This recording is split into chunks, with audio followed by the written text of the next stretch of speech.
Boa noite a todos. Podem me chamar aqui pelo nome fictício de Vanessa. Sou caminhoneira há algum tempo aqui no estado de Santa Catarina. E exatamente por este motivo não poderei me identificar, pois sou muito conhecida aqui na região. Não quero ser taxada de louca, se é que vocês me entendem.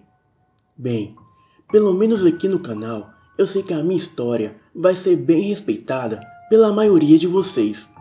Assisto o canal há algum tempo. Este fato foi crucial para tomar coragem e enviar o meu relato, pois confio na autenticidade do canal. Bem, vamos lá. Me chamo Vanessa e atualmente tenho 41 anos, mas na época do ocorrido eu tinha apenas 35. Certo dia, eu estava fazendo o trecho de Santa Catarina a São Paulo. Nesse dia, eu estava super abalada emocionalmente, pois havia descoberto recentemente um caso do meu marido com um amante. Bem, terminamos o nosso casamento de 8 anos e dei entrada na separação. Eu já tinha um filho de 10 anos na época, mas a criança não era do meu marido, e sim do meu ex-namorado. Quando eu me casei, o menino tinha 2 anos de idade. E após a separação, o menino ficou na casa da avó. Bem, nesse dia, eu seguia sozinha por esse trecho, pois a minha companheira de viagem adoeceu e não pôde viajar comigo. E como eu trabalhava terceirizada, eu não tinha escolha a não ser aceitar a viagem. Ao longo do trajeto, parei em um posto de gasolina para abastecer e comer algo. Sentei-me no balcão da lanchonete e fiz o meu pedido. Enquanto estava comendo, um homem muito lindo e até bem vestido sentou-se do meu lado e puxou conversa comigo. Conversa vai e conversa vem, até dar a hora de ir embora. Me despedi do homem e saí da lanchonete. Assim que liguei o caminhão, ali estava ele. Então abaixei o vidro para ver o que ele queria, e ele me pediu uma carona. Disse que morava na cidade vizinha e não queria andar até lá, que apesar de ser perto, já eram 2 da manhã. Não sou de dar carona para estranhos, mas algo naquele homem me atraiu bastante. Então, dei carona para ele. A cidadezinha era realmente perto, e 10 minutos depois de sair do posto, chegamos ao trevo. Ele apontou uma esquina ali no trevo e me pediu para parar o caminhão e logo em seguida desceu. Logo me assustei ao perceber que ali era um muro de cemitério. Chamarei o homem aqui no relato de Gabriel. E logo perguntei: como você tem coragem de ficar aqui? Suba aí no caminhão, eu te levo em casa. Não me importa que seja longe. Eu disse isso com medo de deixar ele ali. Ele disse que morava a 2 quadras do cemitério, mas se não fosse incômodo, ele aceitaria sim a carona. Contornei o cemitério com o caminhão, e 2 quadras logo à frente, ele pediu para parar. Estávamos em uma rua de terra, com poucas casas na rua, e a casa dele ficava no fim da rua, onde só tinha mato. Muito me admirei que um homem bonito e elegante como aquele morasse em uma casa simples e humilde. Bem, só para deixar claro, não sou nenhuma interesseira. Em seguida, ele me convidou para entrar e disse que no mínimo o que poderia fazer era me oferecer um café. Bem, como eu estava precisando de alguém para conversar e tomar um café, eu aceitei o convite. Eu me diverti muito com Gabriel. Além dele ser maravilhosamente lindo, nós tínhamos muita coisa em comum. Assim como eu, ele não tinha sorte com relacionamentos, pois segundo ele, toda mulher que ele arrumava desaparecia de sua vida muito rápido. Ele gostava das mesmas músicas que eu, e também gostava dos mesmos filmes que eu gostava, que eram filmes de terror. Ele também tinha a minha idade, e quando eu o olhava, eu sentia que estava apaixonada. Por volta de 3 da manhã, eu agradeci a companhia e disse que precisava ir embora. Ele se aproximou de mim e tentou me beijar. Eu virei o rosto e disse que não estava pronta para me relacionar com ninguém ainda, pois, como eu havia lhe falado, eu saí de um casamento recentemente. Ele me pediu para mim olhar nos olhos dele e dizer se de fato eu não queria o beijar. Eu logo olhei diretamente em seus olhos e juro que vi o seu olho mudando de cor e ficando em um tom amarelado. Era como se eu estivesse hipnotizada, pois me subiu um desejo profundo por aquele homem. Então começamos a nos beijar e logo fomos para a cama. Naquela noite, cheguei ao êxtase do prazer. Nunca tive tanto prazer durante o sexo em toda a minha vida. Pouparei vocês dos detalhes e fica pela imaginação de cada um. Bem, no outro dia logo cedo, acordei e não vi Gabriel no quarto. Mas na cômoda, ao lado da cama, tinha um bilhete que Gabriel havia deixado para mim, que dizia o seguinte: Minha princesa, por favor, vá embora. Tenho medo de me apaixonar por você, mas não quero lhe fazer mal. Carrego uma maldição comigo. Você não é a primeira vítima que trago para essa armadilha, e nem será a última. Porém, diferente das outras garotas, você sobreviveu. Sobreviveu porque você não é fraca como as outras mulheres. Você foi especial para mim, doce, meiga, gentil e ousada. Por favor, vá embora. Não quero que seja uma presa dessa criatura miserável. Assim que li isso, fiquei decepcionada. Bem, o que eu entendi dessas palavras era que eu estava levando um fora. Logo pensei, desgraçado maldito, nem teve coragem de olhar em minha cara e dizer isso. Era por volta de 7 da manhã, então entrei no caminhão e dei partida. Assim que saí com o caminhão pela subida da rua estreita de areia, as pessoas das casas vizinhas que ficavam a uns 500 metros da casa de Gabriel saíam para fora de suas casas e ficavam todos me observando.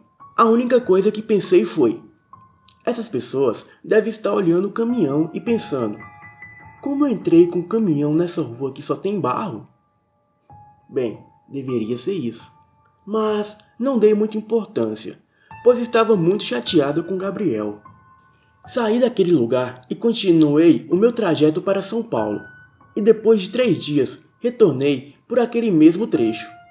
Era por volta de 2 da manhã e eu estava tão iludida pelo Gabriel que cometi um ato de loucura e fui até a sua casa. Entrei em sua rua com o caminhão de ré, pois em outra vez eu me dei muito trabalho de virar o caminhão e sair daquela rua. Na casa de Gabriel estava tudo apagado. Como eu sabia que ele morava sozinho, eu entrei para lhe fazer uma surpresa. Claro que também considerei a hipótese dele não estar em casa. A porta da frente estava trancada, então dei uma volta na casa e fui até a janela do seu quarto, para ver se ele estava dormindo. A janela era um vitrô que ficava entreaberto e tampado por um pano que ele usava de cortina. Assim que cheguei nessa janela pelo lado de fora da casa, eu escutei gemidos muito alto. Eu já sabia o que era, mas minha decepção foi tanta que puxei um pouco a cortina pelo lado de fora e olhei com meus próprios olhos só para ter certeza que era isso mesmo. A lua cheia brilhava intensamente no céu, clareando consideravelmente o local. E sim, era exatamente o que pensei. Gabriel estava com outra mulher e eles transavam intensamente. Eu fiquei tão decepcionada que nem tive forças para sair dali.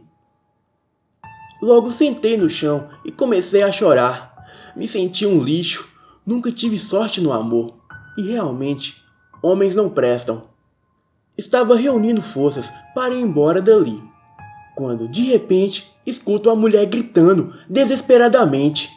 Fiquei sem entender nada. Os gritos duraram uns 5 segundos, seguindo de um alvoroço semelhante a uma luta corporal.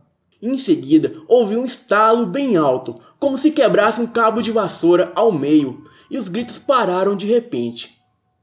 Agora eu estava ouvindo barulhos de dentes mastigando algo com muita ferocidade, semelhante a um cachorro faminto comendo carne. Assustada, olhei pela janela e cometi o maior erro da minha vida. Assim que olhei, eu vi a mulher com o pescoço quebrado, sendo devorada por uma criatura demoníaca. Aquilo era um cachorro enorme, com dentes enormes e o corpo com uma pelagem escura e curta. mas na parte da cabeça aquilo parecia ter uma crina de cavalo. A criatura mordia o corpo sem vida da mulher e sacudia com os dentes, e arrancava grandes pedaços de carne do seu corpo. Não consegui me conter e dei um grito, mas aquilo deu um urro no exato momento que eu gritei. Em seguida, a criatura me olhou diretamente nos olhos, e eu pude ver que eram os mesmos olhos amarelos de Gabriel. Aqueles olhos que me hipnotizaram. Sim, aquela coisa era Gabriel. Em seguida, aquilo saiu correndo do quarto com muita fúria. Eu sabia que a criatura ia dar a volta na casa ao meu encalço, e com certeza seria o meu fim. Eu tinha que correr. A minha sobrevivência dependia disso. Reuni todas as minhas forças e saí correndo desesperada antes que aquela coisa desse a volta na casa e me alcançasse. Saí correndo daquela casa e antes de entrar no caminhão, olhei para trás e vi aquele demônio vindo com toda velocidade em minha direção. Entrei rapidamente e liguei o caminhão e comecei a buzinar para chamar socorro e para afastar aquilo. Mas naquela rua deserta e escura seria impossível alguém aparecer. Assim que liguei o caminhão, mal esperei ele esquentar e saí dali. Como eu havia falado, na rua tinha um pequeno aclive, e na hora de subir com o caminhão, ele estava perdendo as forças, mesmo eu na primeira marcha. O caminhão parecia não sair do lugar, era como se algo puxasse ele para trás. Pode parecer inacreditável, mas eu tive a ligeira impressão que a parte traseira do caminhão se levantava. Olhei pelo retrovisor e aquela coisa puxava o caminhão com muita força. Engatei a ré com tudo, era a minha única opção, e senti o caminhão passando por cima da criatura. Eu pude ouvir um grande estalo de ossos. Não cheguei a passar com o caminhão todo por cima daquilo, pois se eu continuasse com a ré, eu entraria dentro do mato no fim da rua. Mas eu sabia que aquela coisa estava presa embaixo do caminhão e provavelmente estaria morto. Bem, se não estivesse morto, iria estar agora, pois eu engatei a primeira marcha e saí dali terminando de esmagar a criatura presa lá embaixo. Novamente, ouvi os barulhos de ossos se quebrando, mas dessa vez mais fraco. Passei rapidamente pelo trevo e fui até o ponto policial que ficava próximo de um posto de gasolina. Passei as coordenadas do local para os policiais e rapidamente o local se encheu de viaturas. Eu estava em choque e só fiquei sabendo da notícia oficial no dia seguinte. Bem, a polícia identificou o suspeito por outro nome diferente do que ele havia me passado. Mas isso não importa, pois o que me deixou traumatizada foi que a polícia não encontrou o corpo do suspeito no local. Ele havia fugido, mas como? Eu tinha certeza que eu esmaguei o seu corpo com um caminhão. A polícia também encontrou ossadas de no mínimo 9 mulheres enterradas em seu quintal. Ele também foi atribuído a outros crimes de desaparecimento de mulheres e crianças ali da região. Ele mantinha relações sexuais com a vítima e depois as matava e devorava partes do corpo. Os vizinhos distantes desconfiavam que ele se transformava em bicho. Por isso, todos ficaram me olhando naquele dia que eu saí da casa dele. Mas mesmo suspeitando que ele virava bicho, ninguém o atribuiu a essa série de crimes. Meu Deus, aquele monstro ia fazer o mesmo comigo. Eu fui burra, muito burra de dar carona e ir para a cama com um desconhecido. Aquele bilhete que me deixara foi um alerta claro para mim ir embora e nunca mais voltar ali. E eu interpretei de outra forma.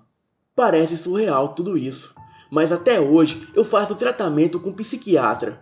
E o mesmo me considera louca por eu sempre insistir na mesma história que fui atacada por um lobisomem. O psiquiatra atribui que a minha mente criou essa ilusão do lobisomem devido ao trauma que passei. Como se fosse a história da Chapeuzinho Vermelho, que na verdade a pobre garota foi estuprada e a sua mente, para amenizar o caso, atribuiu a imagem do estuprador a um lobo mau. O meu conselho para vocês, amigos do canal, é muito cuidado com quem vocês dão carona. Boa noite.